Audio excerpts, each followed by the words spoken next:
Alam po ninyo, kahapon habang ginagawa ko tong mga twigs na yan, mga branches na yan, kasi gusto ko putulin yung nasa likod ko para maging mas malinis dito sa likuran. Kasi nga yung mga bata namin dito, gusto namin maglaro dito. And then nagbabrowse kaming mag-asawa at tinitignan ko kung ano yung mga trend ngayon na videos habang nagpapahinga.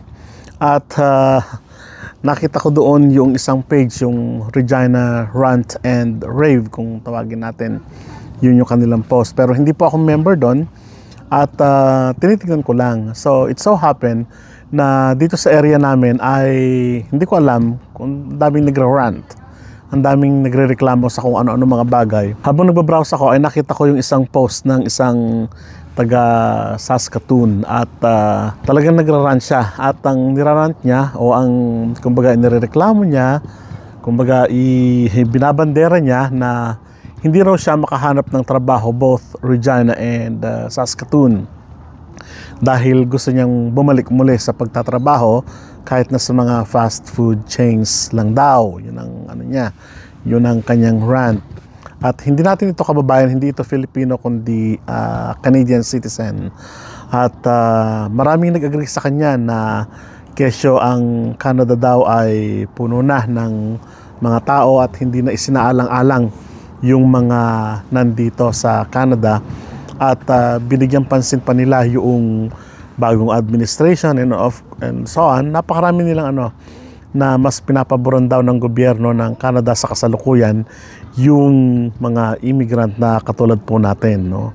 So ganun yung kanilang rant at nakita natin doon ang dami-dami mga Canadian citizen.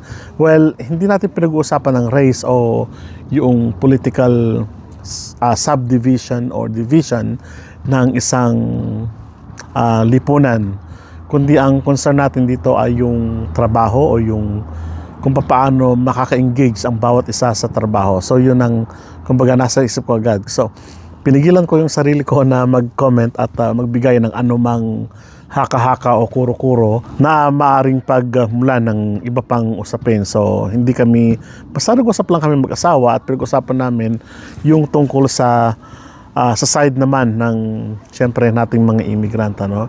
So ang sabi niya kasi doon, bakit daw sa kasalukuyan ang hirap na raw humanap ng trabaho kahit sa malalaki o maliliit na city ng Canada at nahihirapan na raw siya kahit sa kumbaga yung tinatawag natin na mga survival jobs. Ang nakikita niya ron na dahilan kung bakit nahihirapan na raw siya ay yung pagdami ng ini-invite daw ng Government of Canada sa kasalukuyan na mga tao dito nga, no.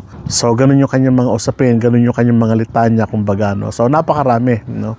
So hindi natin masisisi dahil sapagkat marami naman talaga mga immigrant dito sa Canada ang naninirahan na nga sa kasalukuyan simula nung i-open ang immigration system ng Canada simula po noong 1990s, no. So ibig sabihin lang nito na maraming affected. Doon naman tayo sa side nila. Maraming affected because tama nga naman, may punto nga naman sila doon na marami talagang apektado doon sa pagdami ng mga immigrant dito sa Canada. At isa sa mga dahilan ng pagwawala ng trabaho talaga nila, yun din sa iba ay yung siyempre pagdami ng ini-invite ng government. Pero ang sa kabilang dako naman, sa side naman natin ay may pumapanig naman, no, ng mga Canadian citizen kung bakit dumami at mas marami yung in-invite sa mga sumunod na panahon at nito nga lang dahil sa ilang mga factor. Sabi niya yung kumbaga inisa-isa niya yung yung dahilan doon. So pumanig naman siya sa mga immigrant. Unang-una ang sabi niya, lumalaki yung population natin dito sa Canada na dahilan kung bakit mas maraming matatanda kaysa sa mga batang ipinapanganak. So mas marami yung stage na kung saan ay more than 30 years old and above kaysa sa mga bata na next generation sana. And aside from that, sabi niya ay kailangan daw na repasuhin ng Government of Canada yung ilang mga laws and hindi ko alam yung kanyang litanya din. At ang sinasabi niya pa doon na kailangan daw pag-aralan niya din mabuti yung sinasabi niya dahil nakakasakit daw siya ng damdamin. So, ang nakita ko naman doon, wala namang nag-react ng mga immigrant doon dahil alam naman natin yung sitwasyon, ano.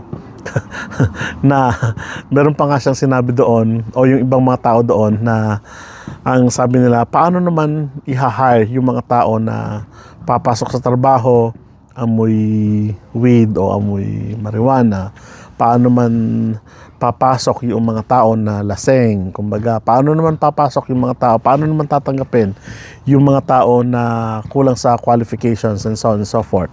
So sabi niya, nagmura pa siya doon, sabi niya, what the F, ganon yung kalakaran ngayon, bakit hindi ako pwede? Ano yung dahilan? Tell me kung ano yung, what are the reasons behind why you're not hiring me? Parang ganon, siguro napagod na siya sa submit ng resume niya at walang makatanggap sa kanya, no?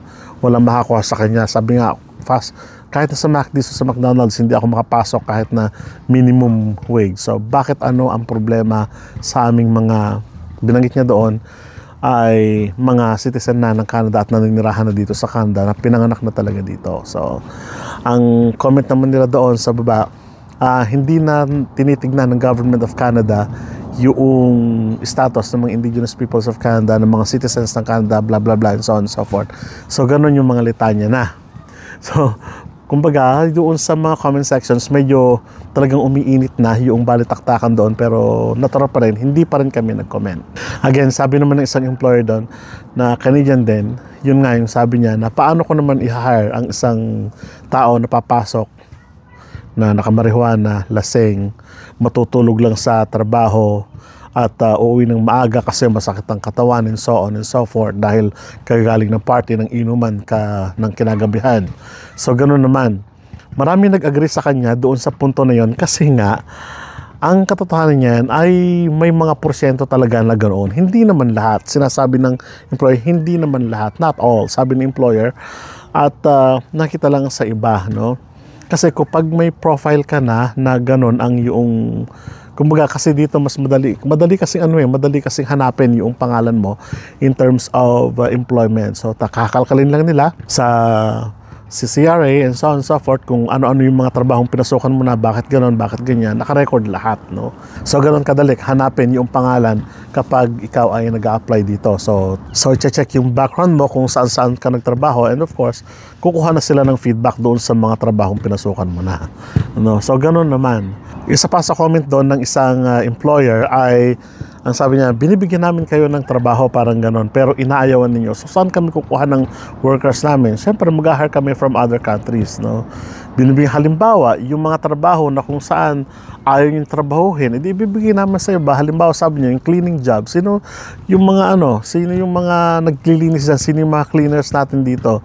So sabi niya, people are great from other countries like from North Africa, yung mga taga Somalia, taga Lesotho, yung mga ganon. And then silang hinahire namin kasi alam namin na magtatrabaho sila sa amin. And of course, kung sino makikita mo sa mga hospital, sa mga caregivers, sino ang mga nagtatrabaho dyan, hindi ba? Karamihan dyan from Asia, sabi niya. Hindi na lang binanggit na mga Filipino or what.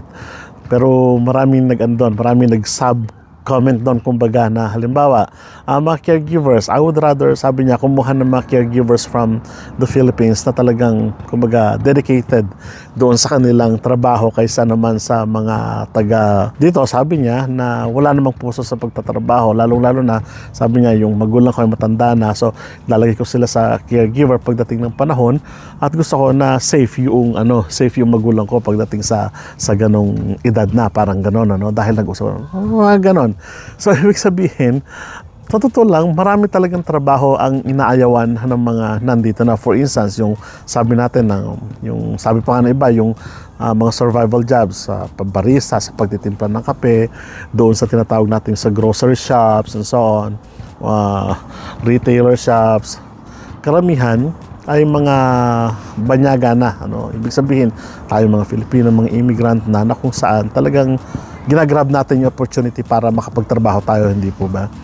Ang nangyayari kasi, kung ganun yung trabaho, ang sabi nila, inaayawan na ng iba, no? Hindi natin yung sinasabi, pero nabasa lang po natin sa comment at naobserbahan din po kasi natin dito sa kasalukuyan. So, yung sinasabi nila na inagawan natin sila ng trabaho, I think hindi po totoo yun, no? Nagkakataon lang na in-invite tayo, pasok tayo sa qualifications na hinahanap ng employer, tayo yung hinire nila, kumbaga, no? Halimbawa, sa teaching na lang, no? Ang daming teacher na umaalis sa profession nila dahil stress daw sila. Pero tayo ng mga Asians, kung masatsaga tayo sa pagtatrabaho, kaya nating dibdibin yung mga trabaho na yon. So ginagawa po natin, hindi ba?